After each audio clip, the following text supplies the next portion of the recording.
बिस्मिल्लाहिर्रहमानिर्रहीम। अच्छा भाई, अपने पास आज की क्लास के लिए हेडिंग डाल दें आप, फेयर वैल्यू थ्रू ओसीआई। क्योंकि हमने अकाउंटिंग जो की थी वो टेक्निकली अब तक हमने किसकी अकाउंटिंग की है?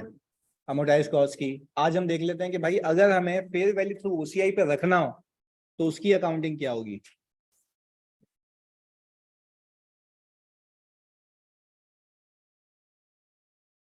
अच्छा, पहले ये तो बताओ कि फेयर वैल्यू थ्रू ओसीआई पे आते कब हैं? जब हमारे पास मॉडल हो hold to collect and sell. Hold to collect and sell. अच्छा, होल्ड टू कलेक्ट में क्या होता है? Amortised cost. चलो वापस से अब इसको यूं ब्रेक करते हैं। अगर मैं कहूं कि मैंने डेट सिक्योरिटी परचेज की और मेरी इंटेंशन है होल्ड टू कलेक्ट और मैं चुप हो जाऊं, फिर अमोर्टाइज्ड कॉस्ट। मैं कहूं कि भाई मेरा मॉडल या इंटेंशन है hold to collect and sell, पे वैल्यू थ्रू ओसीआई। मेरा मॉडल है होल्ड टू सेल, पीएनएल। अब हम बात कर रहे हैं hold to collect and sell की। क्लियर है? तो हम फेयर वैल्यू थ्रू ओसीआई में आ गए, जिसकी अकाउंटिंग अब तक हमने नहीं सीखी है। But before we do accounting आपको कुछ मैकेनिक्स और कुछ डायनामिक्स पता होने चाहिए। वो है क्या, जरा देख लेते हैं। भाई मुझे एक बात बताओ, अगर मैं IS 16 को रिकॉल करूं तो IS 16 के अंदर आई बिलीव कि आप लोग एक काम किया करते थे। वो काम ये था कि सबसे पहले आप पीपी को कॉस्ट पे परचेज किया करते थे, लेट से 100, उसमें से आपकी माइनस हुआ करती थी डेप्रिसिएशन, लेट से 20, 80 की क्या आ जाया करती थी?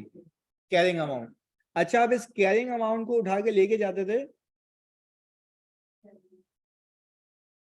फेयर वैल्यू के ऊपर, और फेयर वैल्यू लेट से मैंने कहा 120 है, तो 40 का मेरे पास क्या आ गया?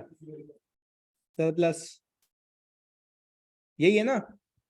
इस चीज से मैंने ये सीखा, अभी जो मैंने आपको बताया, इससे मुझे सीख ये मिलती है कि for the purpose of revaluation you first need a carrying amount. पहला स्टेप क्या है? कोई भी चीज वैल्यू करने के लिए मुझे क्या चाहिए? सर मुझे चाहिए कैरिंग अमाउंट। अच्छा, कैरिंग अमाउंट के बाद क्या चाहिए? Fair value. ऐसा ही है। तो अब लेट से तुम इन्वेस्टमेंट प्रॉपर्टी की बात करो। भाई इन्वेस्टमेंट प्रॉपर्टी को भी अगर मैं फेयर वैल्यू पे रखता था तो मैं इन्वेस्टमेंट प्रॉपर्टी की पहले देखता था कैरिंग अमाउंट क्या है, फिर उसको किससे कंपेयर करता था। यानी जो भी चीज है आपने देखना है कितने पे, होनी कितने पे चाहिए। तो in any case debt securities में मैं सबसे पहले एक अमाउंट निकालूंगा जिसकी नाम है कैरिंग अमाउंट, और फिर उसको किससे कंपेयर करूंगा? फेयर वैल्यू से। ये बेसिक एक रिकॉल था कि हम कैसे लेके चलेंगे इसको आगे। मैं अगर आपसे ये कहूं कि भाई अब अगर मैं यहां पे देखूं, कंपनी ने एक्वायर किए हैं 10,000 bonds of ₹28 each at a premium of ₹2 पर बॉन्ड। ये ₹2 प्रीमियम हो गया, ₹28 फेस वैल्यू हो गई। हमने कहा 1 दिसंबर 2020 को खरीदा है। Transaction cost paid by the company है 2,000। रिडम्पशन है इस बॉन्ड की ऑन दिसंबर 31 पार वैल्यू के ऊपर। कुपोन दिया हुआ है 10%। वो बोल रहा है डिटेल्स ऑफ फेयर वैल्यू, अलग अलग फेयर वैल्यू दी हुई है अलग अलग डेट्स की। अच्छा, आप जरा बखूबी तौर पे देखें, जनवरी 1 2020 पे फेयर वैल्यू कितनी दी हुई है? 3 लाख रुपए। तो सर मैंने तो ₹28 की खरीदी है, प्रीमियम भी है, तो sir fair value is always equal to face value plus premium, तो मेरी जाके बनती है फेयर वैल्यू।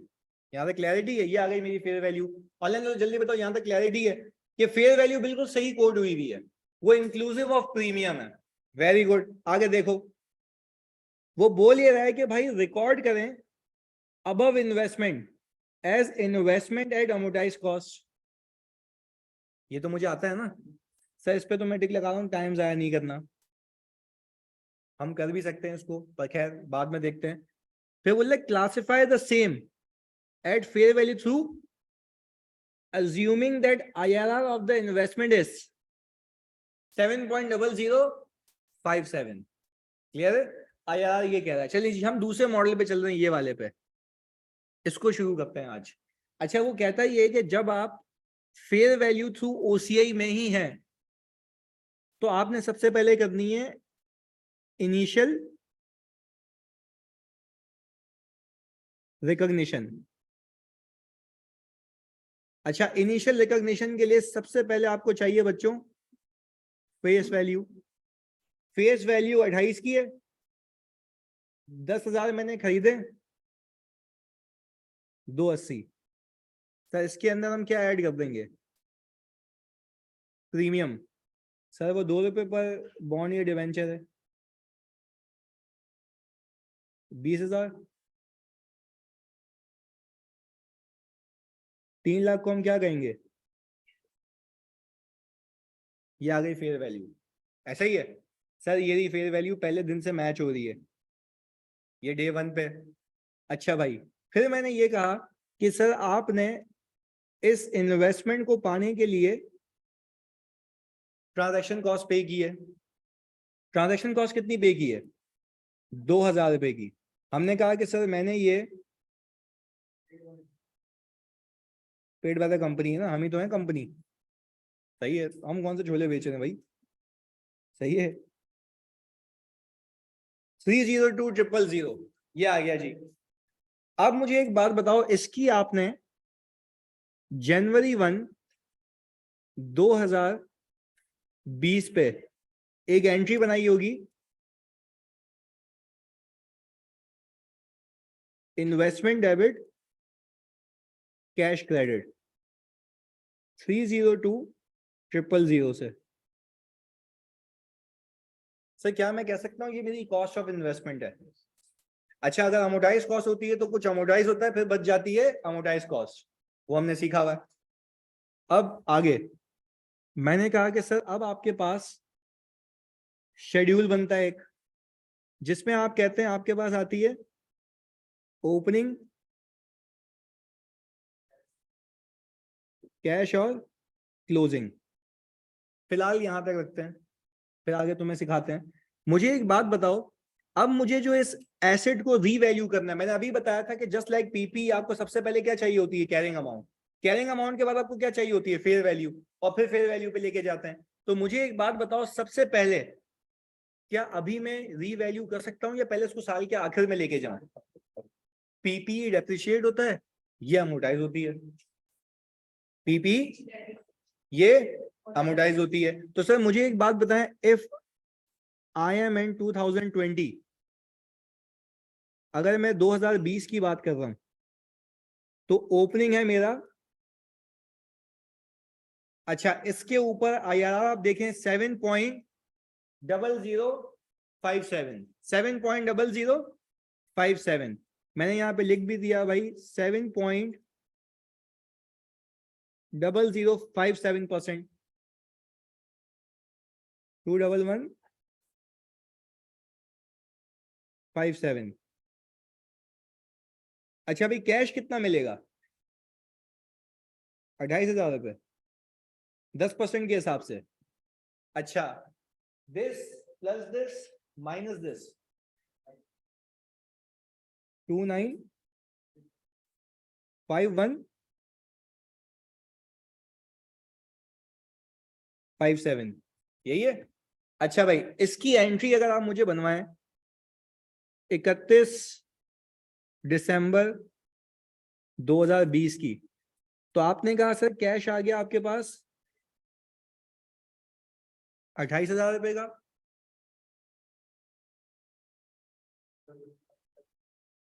इंटरेस्ट इनकम आ गई 21157,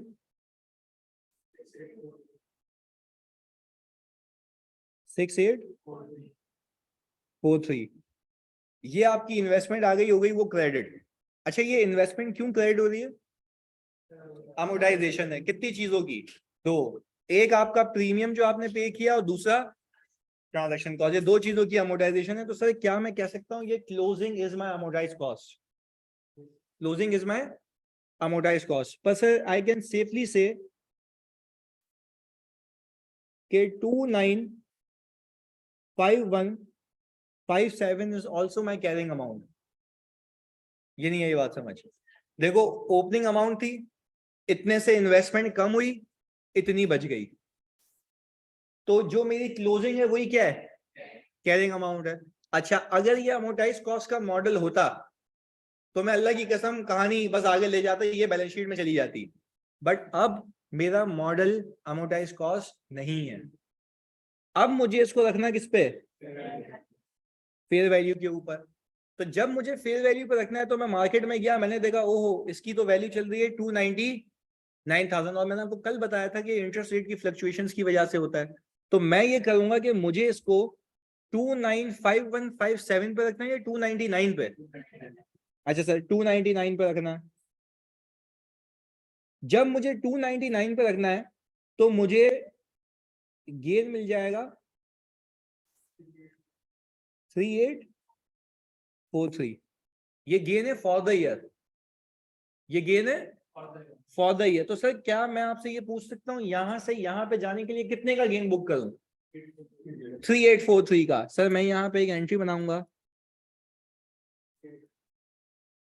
investment debit OCI credit 38। Sir इसको ओसीआई में क्यों लेके गए, फेयर वैल्यू थ्रू ओसीआई है। तो भाई in any case fair value पे लेके जाने के लिए आपने सबसे पहले क्या करना है, कैरिंग अमाउंट निकालनी है। कैरिंग अमाउंट कैसे निकलेगी, अमोर्टाइजेशन के बाद। मैंने कहा जैसे ही मेरी कैरिंग अमाउंट आई मैं इसको फेयर वैल्यू पे लेके गया, और मुझे ये लगता है कि ये जो गेन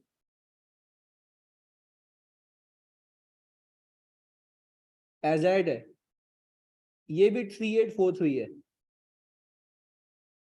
क्यों, पहला साल है, क्लियर है, ये दोनों सेम है। आपने ट्रांजैक्शन कॉस्ट क्यों नहीं कंसिडर की, वो आप खरीदते हो बेचते वक्त करते हैं, यहाँ पे खरीदना बेचना नहीं होगा, आप सिर्फ इसको फेयर वैल्यू पे लेके जा रहे हैं। यहाँ तक कोई मसला, पहला साल क्लियर है।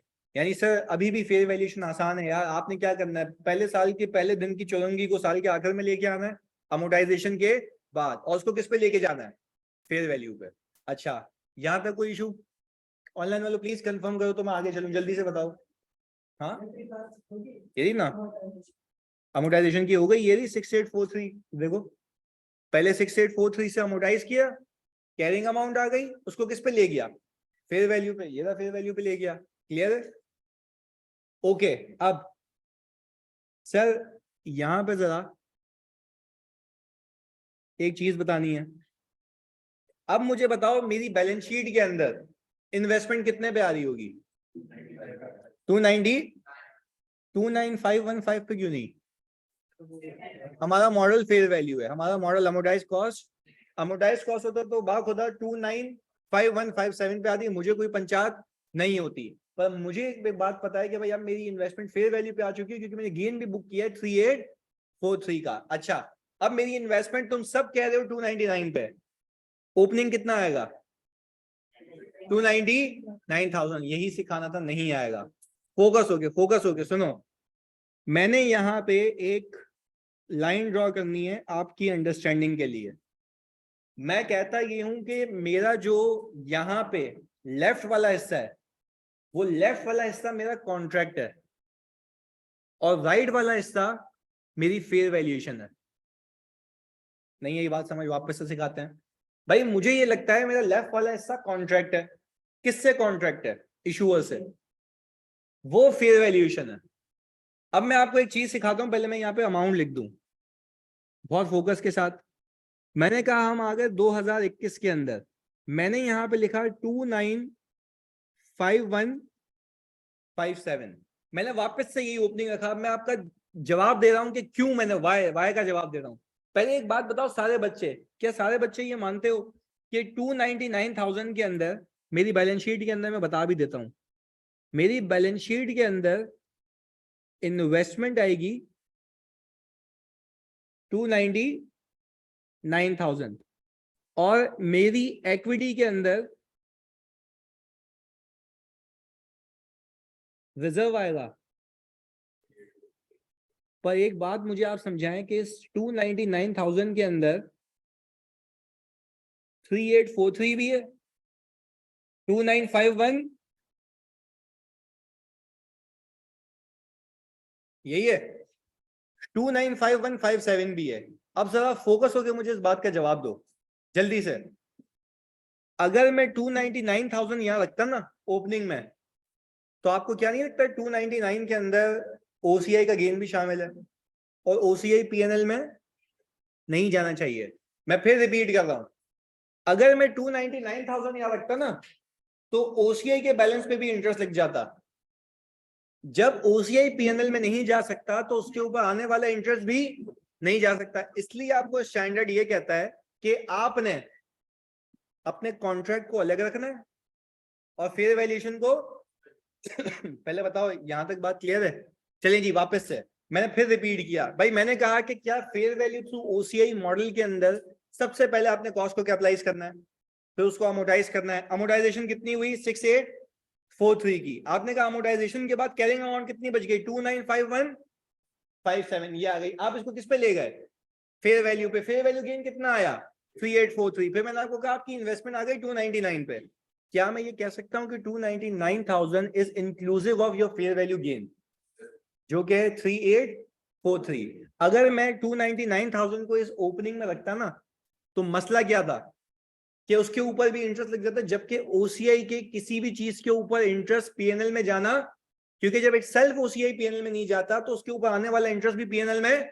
तो इसलिए हमने कहा कॉन्ट्रैक्ट को अलग रखो और अपनी फेयर वैल्यूएशन को अलग रखो। तो क्या मैं ये कहूंगा कि मेरी इन्वेस्टमेंट 299 पे नहीं है? 299 पे ही है, but for the purpose of accounting मैं अपने कॉन्ट्रैक्ट को अलग चलाऊंगा। अकाउंटिंग तो पूरी करूंगा फेयर वैल्यूएशन की, बट उसका जो इंटरेस्ट बुक होगा वो फेयर वैल्यू पे होगा या ओरिजिनल कॉन्ट्रैक्ट पे?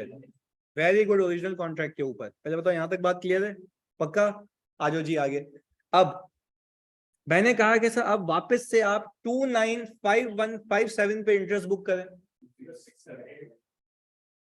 20678। अच्छा, अब आपके सामने वाज़ेह तौर पे मैंने ये हरकत सिर्फ इसलिए की है ताकि इंटरेस्ट एक्चुअल आए।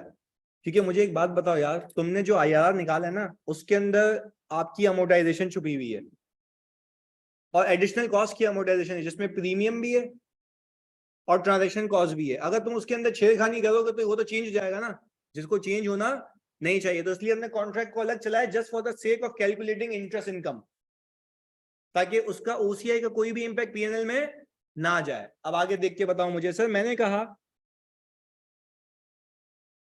28,000 पे रिसीव होंगे, क्लोजिंग कितना? 287835। अच्छा भाई, अब सर मैं यहां पे 31 दिसंबर 2021 कैश डेबिट किया कितने से? इंटरेस्ट इनकम 206 ये आ गई, और बाकी इन्वेस्टमेंट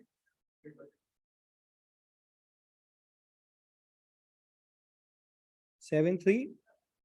अच्छा, क्या मैं कह सकता हूं कि मेरी इन्वेस्टमेंट इस साल इतने से अमोर्टाइज हुई है?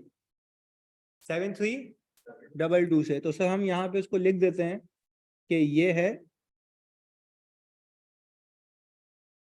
अमोर्टाइजेशन फॉर द ईयर, ये हमने लिख दिया। अच्छा मुझे एक बात बताओ, मेरी कैरिंग अमाउंट कितनी है? अब कैरिंग अमाउंट कितनी है? अभी कैरिंग अमाउंट 287835। यही सिखाना था, ये कैरिंग अमाउंट नहीं है। हाँ, अब बात समझें। अब कैरिंग अमाउंट कैसे निकलेगी? सर देखो, ये तो कॉन्ट्रैक्ट है, ये कॉन्ट्रैक्ट सिर्फ किस लिए चला रहा हूँ? इंटरेस्ट की बुकिंग के लिए। पर मैं आपको एक बात बताऊं, आपकी इन्वेस्टमेंट साल के शुरू में 299 पे थी। आपकी इन्वेस्टमेंट साल के शुरू में कितने पे थी? अच्छा, अब मुझे यहाँ पे वर्किंग करनी है। मैं करूंगा ये 299,000 ओपनिंग फेयर वैल्यू, जितने पे आपकी कैरिंग अमाउंट थी, यानी बुक में इतने पे कैरी हो रहा था, इसमें से मैंने कितनी अमोर्टाइजेशन की है?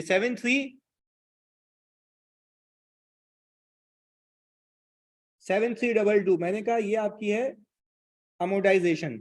मुझे एक बात बताओ, जब इसमें से ये माइनस करता हूं तो कितना आता है? 291,678।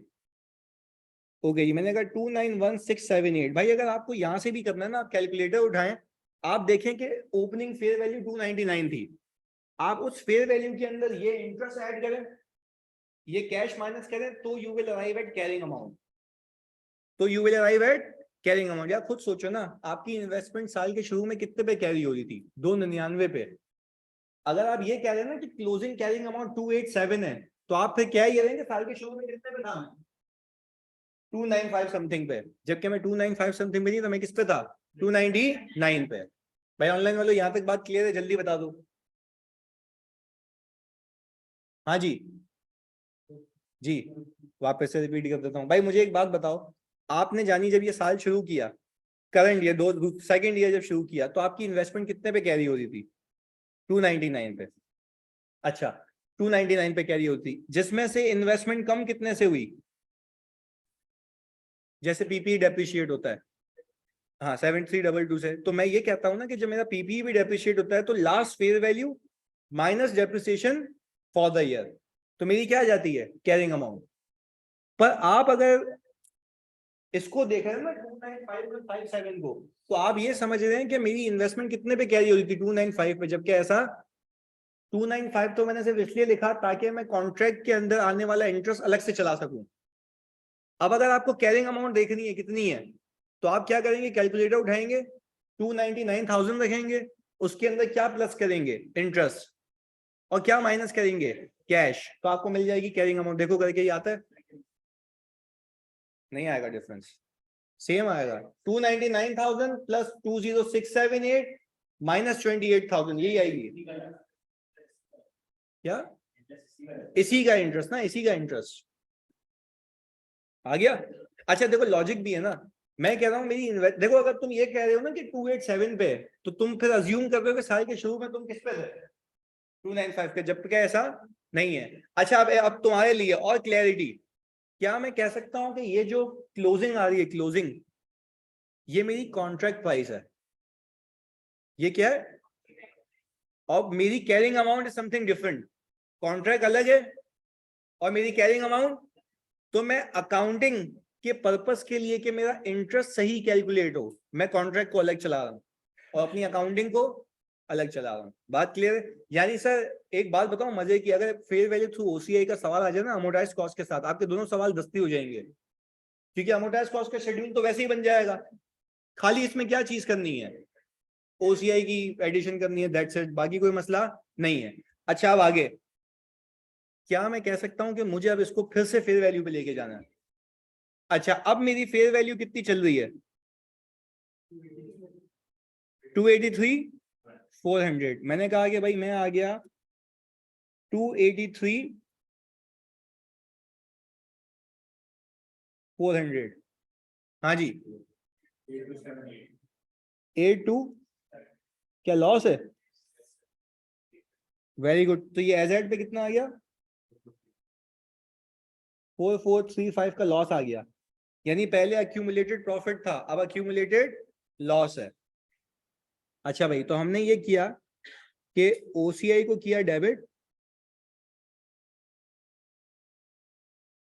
और इन्वेस्टमेंट को कर दिया क्रेडिट, और ये किया 8278 से। अब जब मैं बैलेंस शीट बनाऊंगा, तो बैलेंस शीट के अंदर सर इन्वेस्टमेंट कितने पे आएगी? 2834। अच्छा मेरी इक्विटी के अंदर रिजर्व का लॉस आएगा 8278, 4435। क्योंकि सर, क्योंकि आपका पिछला जो गेन था वो उसने कुछ पहले खत्म किया और फिर लॉस बचा है, तो वही है बचा कुछ है जेड पे। क्लियर है भाई यहाँ तक? ऑनलाइन वालों प्लीज बता दो यार, यहाँ तक क्लैरिटी है 2021 तक? Very good. चलो जी अब आगे, फिर से कहानी। मुझे बताओ 2022 में मैं ओपनिंग क्या लूं? 2878, तो फेयर वैल्यू तो 283 है। कॉन्ट्रैक्ट इंटरेस्ट अलग चलेगा, आपकी अकाउंटिंग अलग चलेगी। मैंने कहा कि सर 2022 में 287835 पे इंटरेस्ट कितना?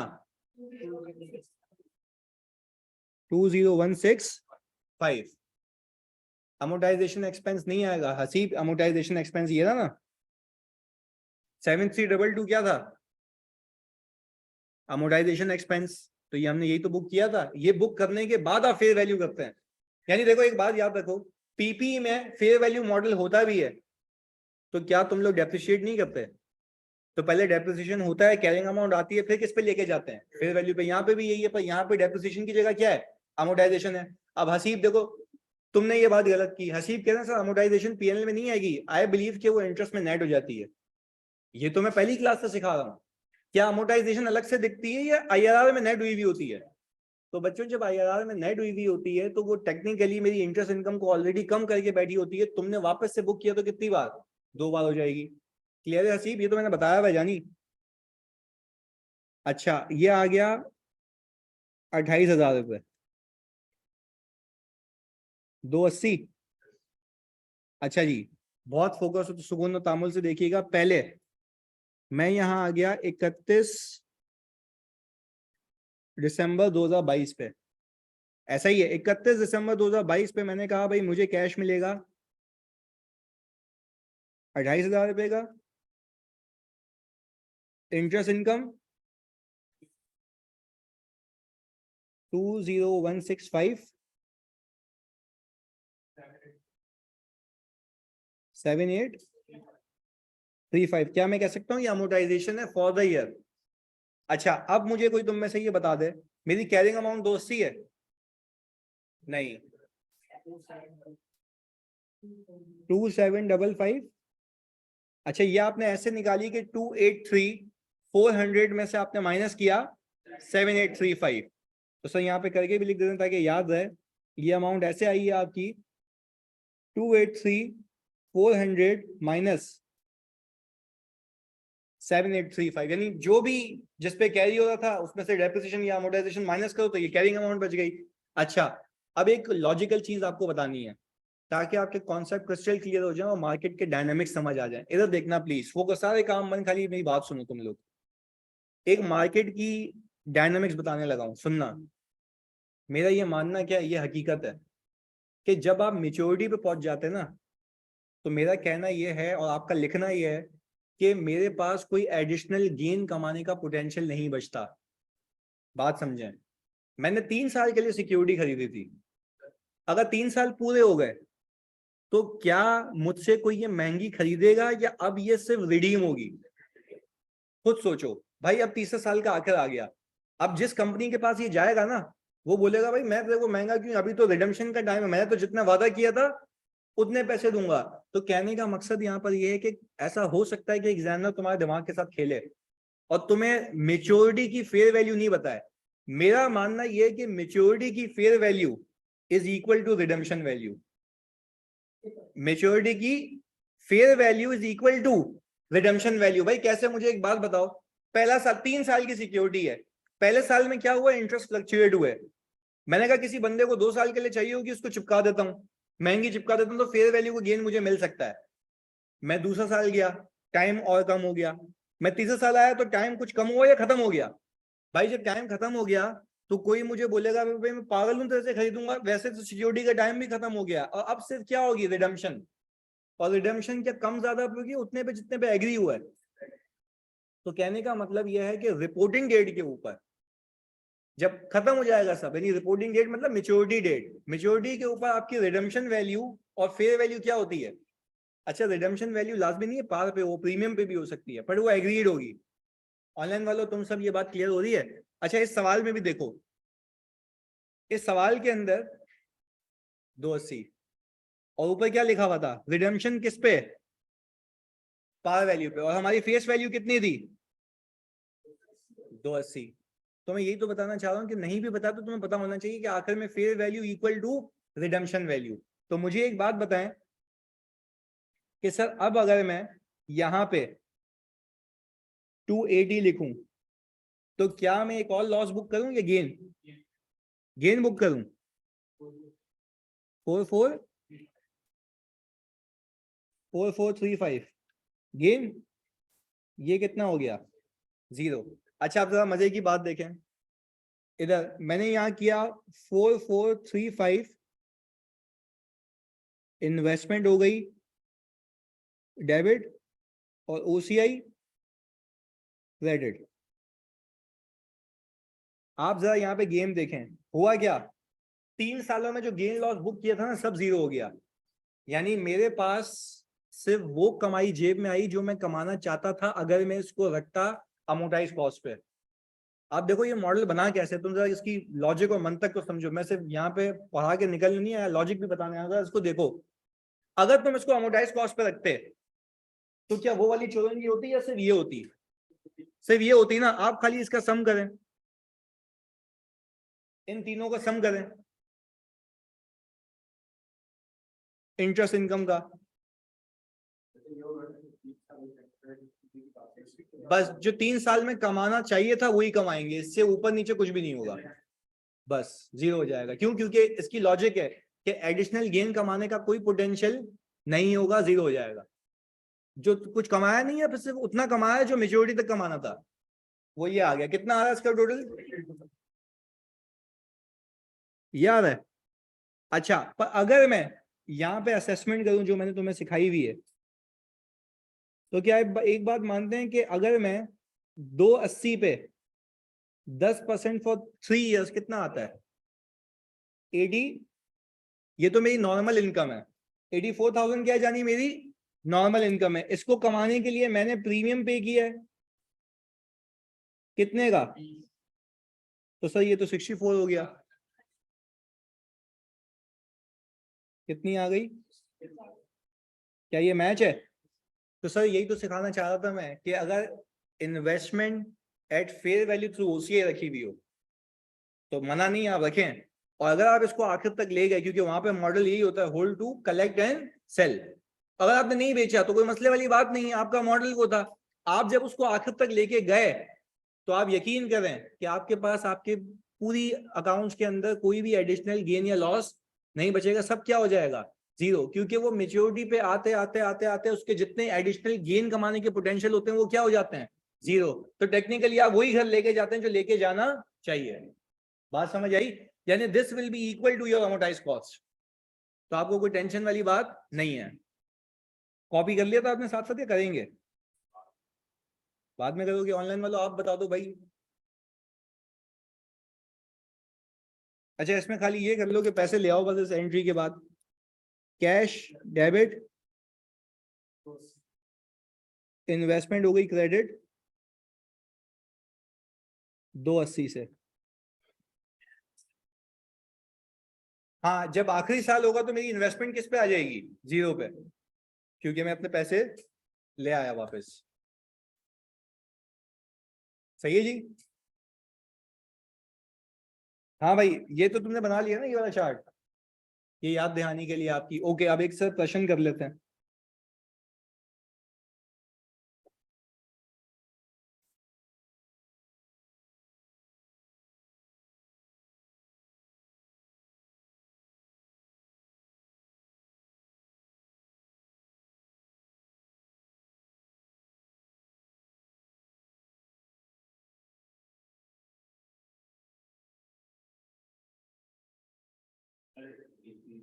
हाँ जानी।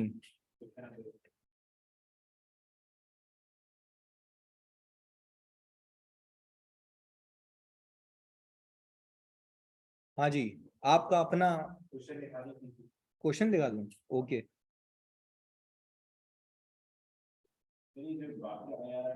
ये देखो क्या लिखा हुआ है, फेयर वैल्यू थ्रू पीएनएल, जो कि अब तक सीखा नहीं है। तो अभी हम फेयर वैल्यू थ्रू ओसीआई की जोड़ेंगे पे आगे सिखाता हूं मैं ये। चलिए जी भाई, आपका अपना पास पेपर।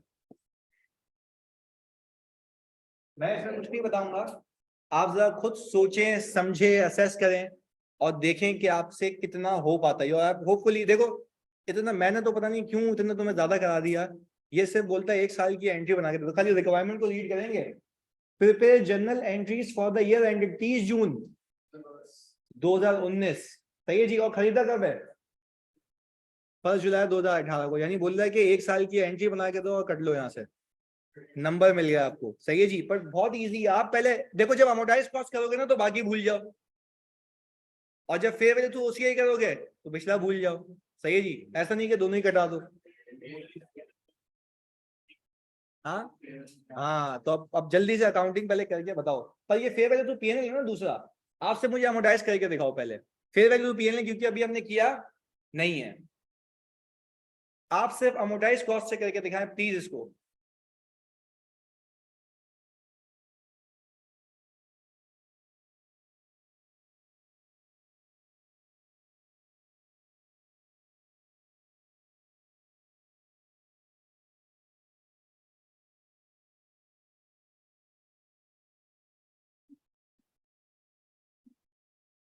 अभी देख लेते हैं निशा।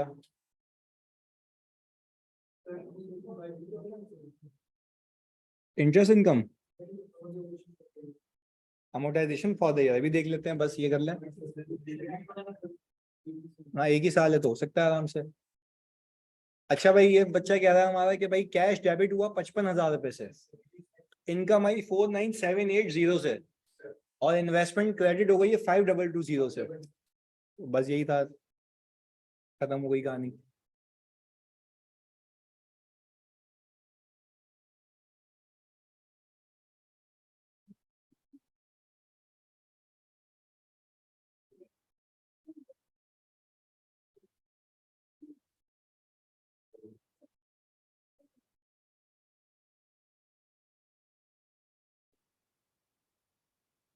अच्छा भाई, अमोर्टाइज कॉस्ट के लिए आपने सबसे पहले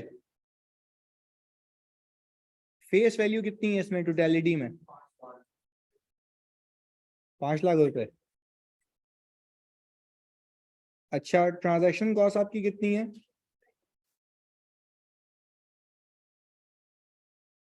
24,000। ये आ गया 524,000। आपने सर July 1, 2018 में एक एंट्री बनाई होगी, इन्वेस्टमेंट डेबिट 524,000 से। अच्छा, अब हम आ गए 30 जून 2019 पे। आपने कहा कि सर क्योंकि मुझे कूपन रिसीव हुआ होगा कितना, 55,000।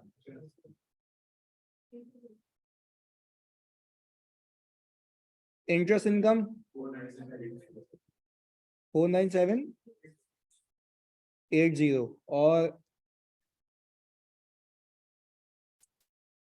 522, बस हो गया। 3 नंबर सीधे सीधे आ गए, यानी ऐसे 3 मॉडल्स भी पूछ लिए तो कोई बस 3 नंबर के लिए सीधा सीधा ही है। तो अब मुझे एक बात बताओ, क्या अमोर्टाइज कॉस्ट का गेम या कॉन्सेप्ट समझ आता है? चलें जी, अब बहुत सुकून से, अगर मैं यहाँ पे एक तीसरी रिक्वायरमेंट ऐड करूं,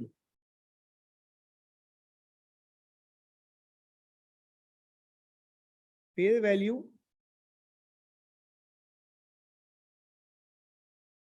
थ्रू ओसीआई। फेयर वैल्यू आप देखें, शायद आपको बताए सवाल में।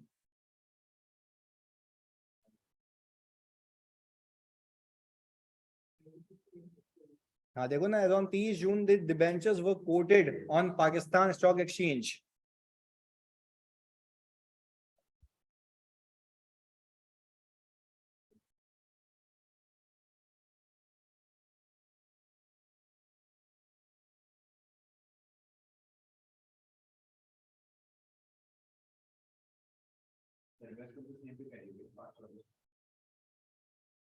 हाँ वो तो उस पे ही आएगी ना, इनिशियली 524 पे आएगी, फिर अमोर्टाइज होगी, फिर किस पे जाएगी? फेयर वैल्यू पे।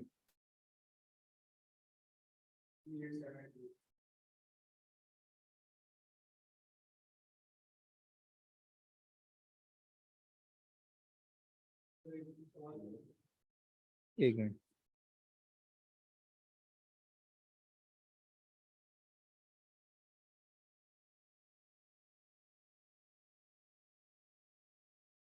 डन। लॉस आ रहा है।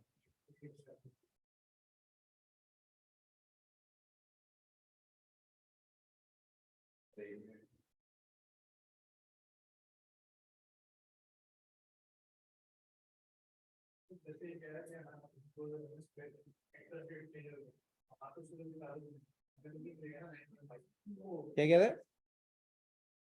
इंटरेस्ट रेट चेंज हो गया? हाँ, तो उससे कोई ताल्लुक नहीं है। लॉस बच्चे कह रहे हैं 38780 का। चलें जी सर, ओपनिंग मेरे पास आया था वही 524,000, 2019 का ईयर है हमारा।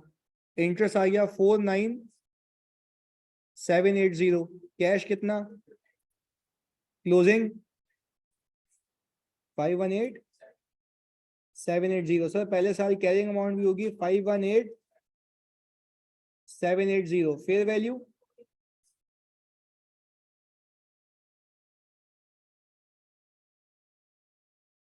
फॉर द ईयर गेन या लॉस? 38 लॉस आ गया। अच्छा भाई, तो सर अगर मैं वैसे भी देखूं तो पहली एंट्री और दूसरी एंट्री तो सेम है, ऐसा ही है, पर क्योंकि हम यहाँ पे ये बना रहे हैं कि फेयर वैल्यू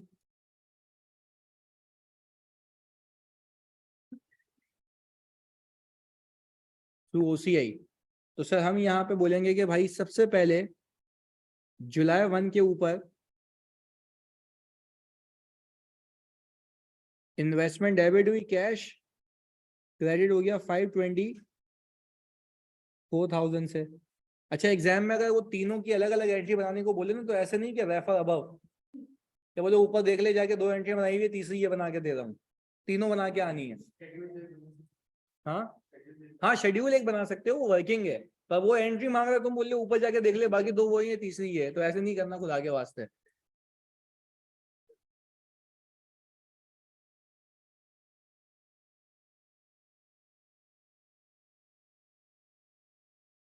अच्छा भाई, आपने यहाँ पे कैश किया डेबिट 55,000, इंटरेस्ट इनकम आ गई आपकी, और इन्वेस्टमेंट 5। अच्छा भाई, इस दिन एक और एंट्री बन जाएगी, इन्वेस्टमेंट क्रेडिट ओसीआई डेबिट, सही है, बन गई 38।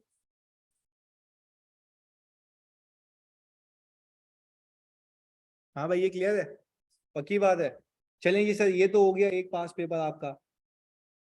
और अब अगर वापस ये यहाँ आ जाए, तो सबसे आसान मॉडल है fair value through OCI. Fair value through OCI, इसको अभी मैं 1 मिनट में समझा के खत्म कर दूंगा, खाली आप ये देखें, क्योंकि मुश्किल चीज आप कर चुके हैं, क्योंकि मेन गेम होता है अमोर्टाइज कॉस्ट का, PNL. Fair value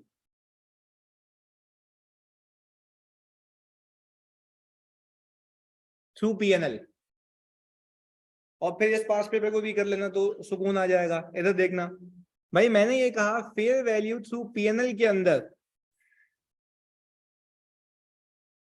initial recognition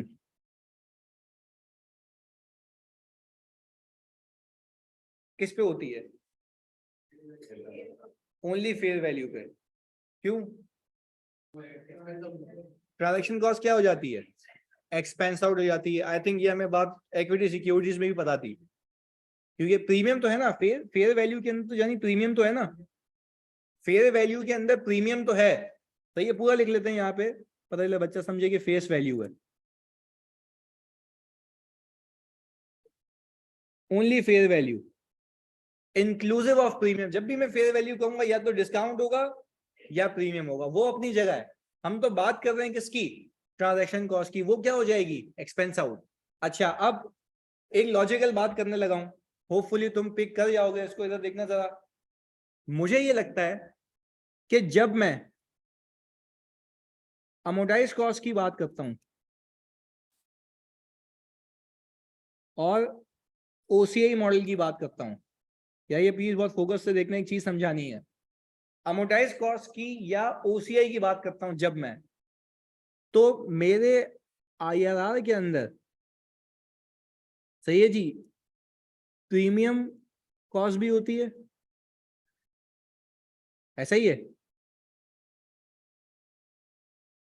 premium cost भी अमोर्टाइज हो रही होती है, एंड तो जो मेरा IRR है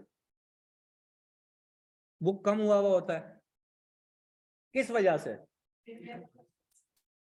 प्रीमियम एंड ट्रांजैक्शन कॉस्ट की वजह से। इस बात में क्लैरिटी है? अच्छा जी, अब इधर फेयर वैल्यू टू PNL, यहां पे ओनली प्रीमियम, तो मेरा IRR यहां पे ज्यादा होगा एज कंपेयर टू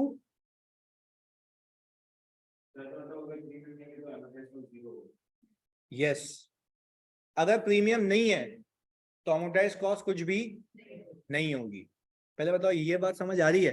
अच्छा देखो, एक एक लॉजिकल सी बात है, सुनो भाई, आपके पास फेयर वैल्यू थ्रू PNL के अंदर ट्रांजैक्शन कॉस्ट आप पहले दिन ही PNL में टिका देते हो। जब पहले दिन ही PNL में टिका देते हो तो you have nothing to amortize, तो उसको IRR में एम्बिड करने की कोई नीड नहीं है। उसको IRR में एम्बिड करने की कोई नीड नहीं है। भाई खुद सोचो, एक जगह पे आप दो चीजें कैपिटलाइज कर रहे हो, दो चीजें अमोर्टाइज कर रहे हो, तो IRR में कितनी चीजें डालूं? दो। अच्छा, एक जगह पे सिर्फ एक चीज कैपिटलाइज कर रहे हो, तो IRR में कितनी चीजें डालूं? एक। तो सिर्फ लॉजिकली ये बताया मैंने आपको कि अगर कोई सवाल पूछ ले या एग्जामिनर पूछ ले इधर का IRR उसके मुकाबले में क्या होगा? कम होगा। रीजन? तो क्या वहां पे एक्सपेंस बुक नहीं हुआ? तो यहाँ पे एक्सपेंस बुक नहीं होगा। यहाँ पे transaction cost over the period book होगी, वहां वन टाइम हो गई है। होना दोनों मॉडल्स में, बस दोनों का तरीका अलग है। पहले बताओ क्लैरिटी है? ऑनलाइन वालों प्लीज बता दो यार, ये थोड़ी सी टेक्निकल चीजें हैं, जल्दी से फौरन बताओ। क्लियर है ना? कोई कंफ्यूजन नहीं होनी चाहिए, यानी तुम सबको भी क्लियर है? पक्का? ओके, जल्दी से बाकी बच्चे। वेरी गुड सर, ये बात मुझे समझ आ गई। पर मसला ये है, एक और अभी इंकशाफ करता हूं यहाँ पे। तुम बोलोगे कि यार सर ये क्या आपने पहले ही नहीं बताया। Basically fair value through PNL में IRR का काम ही नहीं होता। ये तो मैंने नॉलेज के लिए बताया कि अगर आपसे कोई पूछ ले कि IRR बेस काम करता, इसके अंदर IRR का कोई काम नहीं होता। वो कहता ये है, प्लीज सुनना, भी खत्म हो गया ये फेयर वैल्यू थ्रू PNL, और इन्वेस्टर भी खत्म हो जाएगा आज, सुनो। वो कहता ये है कि आप जो है इंटरेस्ट इनकम बुक करें कूपन पे, और कैश भी रिसीव करें कूपन पे। जो ओपनिंग होगा वही क्लोजिंग, और फिर वो बोलता ही है कि जब तुम्हें जाना ही फेयर वैल्यू मॉडल पे और सब PNL में जाना है, तो तुम्हें कुछ अमोर्टाइज करने की नीड नहीं है, चाहे वो प्रीमियम ही क्यों ना हो। बस बात क्लियर है? वापस से देखो, इसमें सीन क्या था, मैंने बोला पहले मैंने IRR का डिफरेंस बता दिया। ठीक है, हो सकता है अगर IRR में ऐसे ही निकालना चाहूँ, ऐसी मस्ती है तो निकालना चाहूँ, मैंने वो लॉजिक बता दी ताकि वो पूछ ले तो वो सेफ हो तुम। फिर मैंने कहा अकाउंटिंग क्या IRR को देख के करनी है सिर्फ कूपन को? वो बोल रहा आपको कुछ अमोर्टाइज करने की नीड नहीं है। हाँ, आप इनिशियल रिकॉग्निशन फेयर वैल्यू पे करेंगे जिसमें प्रीमियम होगा, जिसमें प्रीमियम होगा। आप जब साल के आखिर में पहुंचेंगे वैसे ही वो फेयर वैल्यू पे चला जाएगा, और वो फेयर वैल्यू गेन भी कहाँ जाएगा? PNL में। तो बोलो भाई आप तो इनडिफरेंट हो, यहाँ पे आपको कॉन्ट्रैक्ट को अलग रखने की और अपनी फेयर वैल्यू की अकाउंटिंग को अलग रखने की कोई नीड नहीं है। आप सिंपल इंसानों की तरह एक काम करें, आप सिंपल एक काम ये करें, इंटरेस्ट इनकम भी कूपन पे बुक करें और कैश भी किस पे लेके आए? कूपन के ऊपर, उसको फेयर वैल्यू पे ले जाए। सिंपल अकाउंटिंग, इससे ज्यादा इजी अकाउंटिंग नहीं हो सकती। अब जरा फोकस होकर देखिएगा इसी सवाल के अंदर। अगर मैं फेयर वैल्यू थ्रू PNL की बात करूं तो फेस वैल्यू कितनी थी? 280। ट्रांजैक्शन कॉस्ट कितनी थी भाई? का ट्रांजैक्शन कॉस्ट प्रीमियम 20,000 रुपए का था। फेयर वैल्यू कितनी आ गई? ये आ गई फेयर वैल्यू। अच्छा, ट्रांजैक्शन कॉस्ट कितनी थी? 2,000। ये हो गया था मेरा इसी सवाल के अंदर जो अभी हमने किया। इसकी आप डे 1 पे, आई थिंक 2020 था ये, तो आपने इन्वेस्टमेंट को 3 लाख रुपए से डेबिट करना है। ये आ गया। ये क्या है भाई? Fair value. कैश आपका कितना चला गया?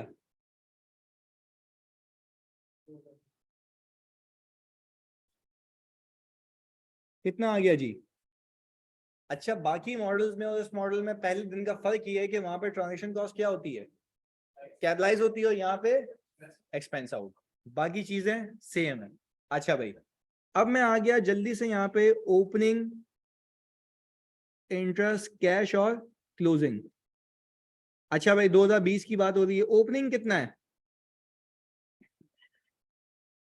मतलब कसम खुदा की 3 लाख रुपए पे इन्वेस्टमेंट कैरी हो रही है अभी, क्योंकि डे 1 है। मुझे इंटरेस्ट बुक करना है 10%, गलत, 28,000 ऑन फेस वैल्यू। मैंने ऊपर लिखा भी है कि आपने इंटरेस्ट बुक करना है कूपन पे और रिसीव भी करना है कूपन पे। बोल रहा है भाई you have nothing to amortize, कुछ अमोटाइज नहीं करो, सब कहां जाना है, पीएनएल में। पर आपकी क्योंकि अकाउंटिंग प्रिंसिपल से कोई भी चीज आपको डे 1 पे तो फेयर वैल्यू पे रखनी है ना भाई, जितने पैसे दिए उस पे तो रखोगे ना, तो इसलिए आपने सिर्फ उसको कैपिटलाइज किया हुआ, अमोटाइज करने की कुछ नीड नहीं है। तो मैंने सिंपल एक काम किया, बस अभी बनाएंगे ना, वही तो कह रहा हूँ, प्रेजेंटेशन तो करेंगे ना इसको। आप मुझे बात बताओ, क्लोजिंग कितना आ गया? 3 लाख रुपए। मैंने सिंपल एक 31 दिसंबर की एंट्री बनाई, कैश डेबिट और इंटरेस्ट इनकम कितने से। भाई वो कह ये रहा है, अब एक लॉजिक सुन लो, वो कह ये रहा है कि तुम्हें प्रीमियम को अमोर्टाइज इसलिए नहीं करना क्योंकि तुम कभी भी बेच सकते हो। ये बात नहीं समझ आ रही भाई। फेयर वैल्यू थ्रू ओसीआई के अंदर हो सकता है बेचूं, तो वो बोलता है आखिर तक अमोर्टाइज करो। यहां पे वो क्या कह रहा है, भाई कभी भी बेच दोगे तो तुम्हें कुछ अमोर्टाइज करने की नीड नहीं है। तो बच्चों, जब कुछ अमोर्टाइज करने की नीड नहीं है तो मैं सिंपली क्या करूंगा, उसको फेयर वैल्यू पे कैपिटलाइज करूंगा, इंटरेस्ट भी कूपन पे, पैसे भी कूपन पे, मेरे पास क्लोजिंग आ जाएगा। भाई बात क्लियर है? अच्छा भाई, अब मैं इसको किस पे ले जाऊं, फेयर वैल्यू पे। पहले दिन की फेयर वैल्यू क्या थी, यानी साल के आखिर के दिन की 299,000। मुझे लॉस आ गया कितने का, लॉस आ गया कितने का, 1,000 रुपए का। तो मैंने कहा कि sir PNL fair value loss debit और मेरी इन्वेस्टमेंट क्रेडिट कितने से,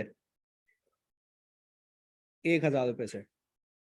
बात क्लियर है? यानी आपकी इन्वेस्टमेंट कहाँ आ गई, फेयर वैल्यू पे। आखिर बार पूछ रहा हूँ, तुमने प्रीमियम को अमोर्टाइज क्यों नहीं किया?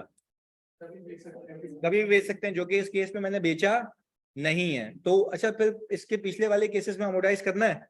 यस सर, तभी वो आईआरआर के अंदर, यानी सर सिंपल उसूल बताते हैं ना आप, आपको आईआरआर यूज नहीं करना अगर कौन सा मॉडल है, फेयर वैल्यू थ्रू पीएनएल।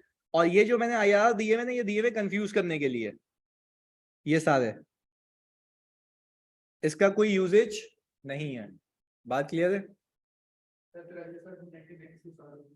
अच्छा, अब मुझे एक बात बताओ जरा जल्दी से, अगले साल ओपनिंग कितनी रखूंगा? आप रखें 299, कोई मसले वाली बात नहीं है। पर आप फिर इंटरेस्ट किस पे बुक करेंगे, रिसीव कितने करेंगे, ये कितना रह जाएगा, फिर इसको किस पे ले जाओगे, फेयर वैल्यू पे। वो बोल रहा भाई मार्क टू मार्केट को फेयर वैल्यू पे। देखो, शुरू में भी फेयर वैल्यू पे, आखिर में भी फेयर वैल्यू पे, शुरू में भी फेयर वैल्यू पे, आखिर में भी फेयर। क्योंकि मुझे इसमें कॉन्ट्रैक्ट को अलग रखने की नीड ही नहीं है, क्योंकि मैं कुछ अमोटाइज नहीं करूंगा। अमोटाइज ना करने की एक ही लॉजिक है कि मैं इसको कभी भी बेच सकता हूँ। अमोटाइज तो वहां होता है ना जब आखिर तक लेके जाऊं, यहाँ पे क्या आखिर तक लेके जाना है। तो इसलिए मैंने पहली चीज अमोटाइज नहीं किया, दूसरी चीज आईआरआर भी यूज नहीं किया, सिंपल कूपन अकाउंटिंग बस। बिल्कुल सही है। अच्छा भाई, ये क्लियर हो गया बात, पक्की बात है? इसको कॉपी कर लो तुम लोग अगर करना है तो, या कर लोगे बाद में। पर मुझे खाली ये करके बता दो तुम, ताकि ये चीज किल हो जाए। यहाँ पे ये हो चुका था किसका, पिछले वाले का, तीसरे साल वापस से कर लेते, कोई मसले वाली बात नहीं है, कुछ भी नहीं है जानी उसमें। वापस यहाँ पे 290, यहाँ पे जो फेयर वैल्यू आएगी वो रखना और आगे ले जाना उसको। खाली ये तीसरा ये वाला केस करके बताओ, फेयर वैल्यू टू पीएनएल वाला, क्योंकि इसमें इतना टाइम लगाना ही नहीं चाहिए ना, कुछ भी नहीं है।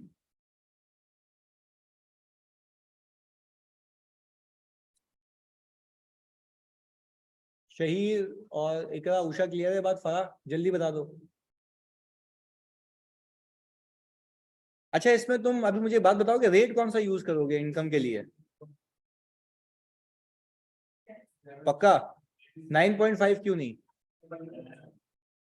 अच्छा खुद भी देखो, अभी मैंने लॉजिक दी थी IRR क्यों। देखो मेरा इस केस के अंदर मेरे पास जो रेट है वो 11% ही यूज होगा, क्योंकि मुझे कोई ट्रांजैक्शन कॉस्ट को अमोर्टाइज नहीं करना, तो मैं सिंपल 11% यूज करके अकाउंटिंग करके खत्म कर दूंगा उसको।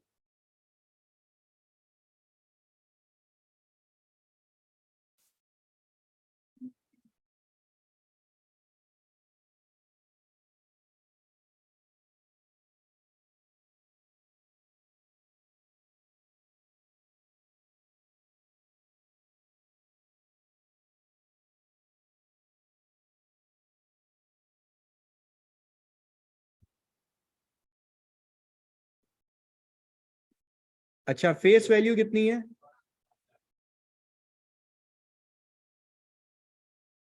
और ट्रांजैक्शन कॉस्ट कितना?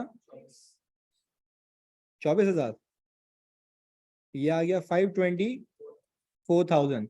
बस सर सेम है face value slash fair value, और ये सेम इसलिए क्योंकि कोई प्रीमियम नहीं है। तो सर हमने कहा जुलाई 1 2018 की बात कर लें आप पहले।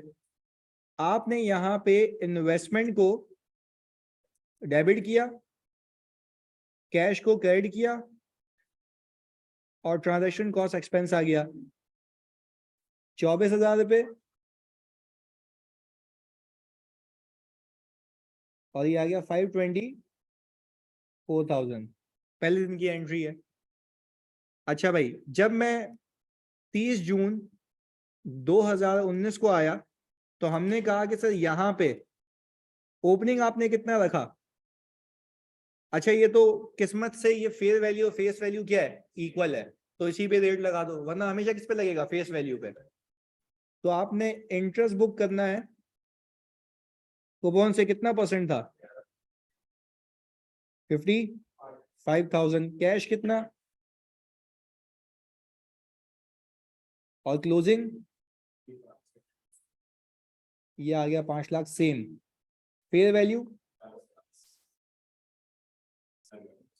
20 का आ गया लॉस। तो सर मुझे एक बात बताएं, यहाँ पे सबसे पहले मैं एक एंट्री बना दूं 30 जून की, cash debit interest income credit 55,000 रुपये से। अच्छा, PNL में फेयर वैल्यू लॉस,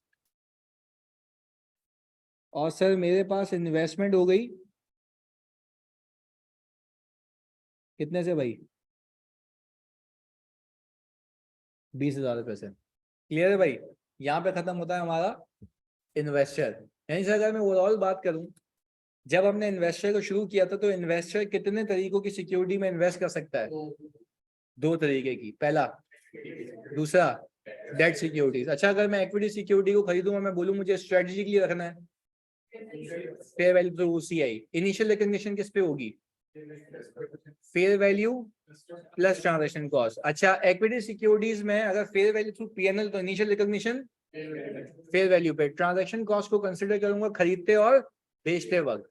अच्छा भाई, जब खरीदूंगा तो पैसे दूंगा ज्यादा, बेचूंगा तो पैसे मिलेंगे, तो जब खरीदूंगा तो ट्रांजैक्शन कॉस्ट ऐड करूंगा, बेचूंगा तो ट्रांजैक्शन कॉस्ट को लेस करूंगा। अच्छा, अगर डिस्पोजल हो गया तो आज तक का OCI का जितना भी गेन है वो इक्विटी सिक्योरिटीज के अंदर OCI से निकल के कहां चला जाएगा? मैं आज तक कह रहा हूं, मैं for the year, there is a difference between for the year and aged. अच्छा, फिर हम आगे डेट सिक्योरिटी, आपको सवाल में लिख के थे company has purchase XYZ debentures bonds TFCs of the company, आप बोलेंगे डेट सिक्योरिटी। फिर आपने देखनी है intention, hold to collect solely principal and interest payments, amortised cost, hold to collect and sell OCI। पर एक चीज याद रखना, OCI के अंदर पहले अमोर्टाइज कॉस्ट वाला शेड्यूल बनेगा, क्योंकि उसके अंदर भी अमोर्टाइजेशन होगी, और फिर उसको किस पे लेके जाओगे? उसमें कॉन्ट्रैक्ट अलग चलेगा, अकाउंटिंग अलग चलेगी। अच्छा, अगर वो आपको कहे कि होल्ड टू सेल रखा हुआ है मैंने, PNL, इनिशियल रिकॉग्निशन किस पे? फेयर वैल्यू पे। इनिशियल रिकॉग्निशन किस पे? फेयर वैल्यू पे। ट्रांजैक्शन कॉस्ट क्या हो जाएगी? एक्सपेंस आउट, क्या कुछ अमोर्टाइज करना है या नथिंग? इंटरेस्ट किससे बुक होगा? कूपन से। पैसे कितने रिसीव होंगे और आखिर में किस पे ले जाओगे? हो गई अकाउंटिंग। सही जी, यानी सर ये थी आपकी इन्वेस्टमेंट की accounting with respect to investor. दोनों सिक्योरिटीज हो गई। अब मैंने आपको सवाल कराए कुछ, अब मेरी बुक के अंदर कुछ तकरीबन आई थिंक ये कौन सा सवाल था पास पेपर का? 35वां सवाल है ये। इसमें बीच में इशू है कि 10 सवाल लगा लो, तो यानी 25 सवाल हैं जो कि सिर्फ इन्वेस्टर के ऊपर हैं।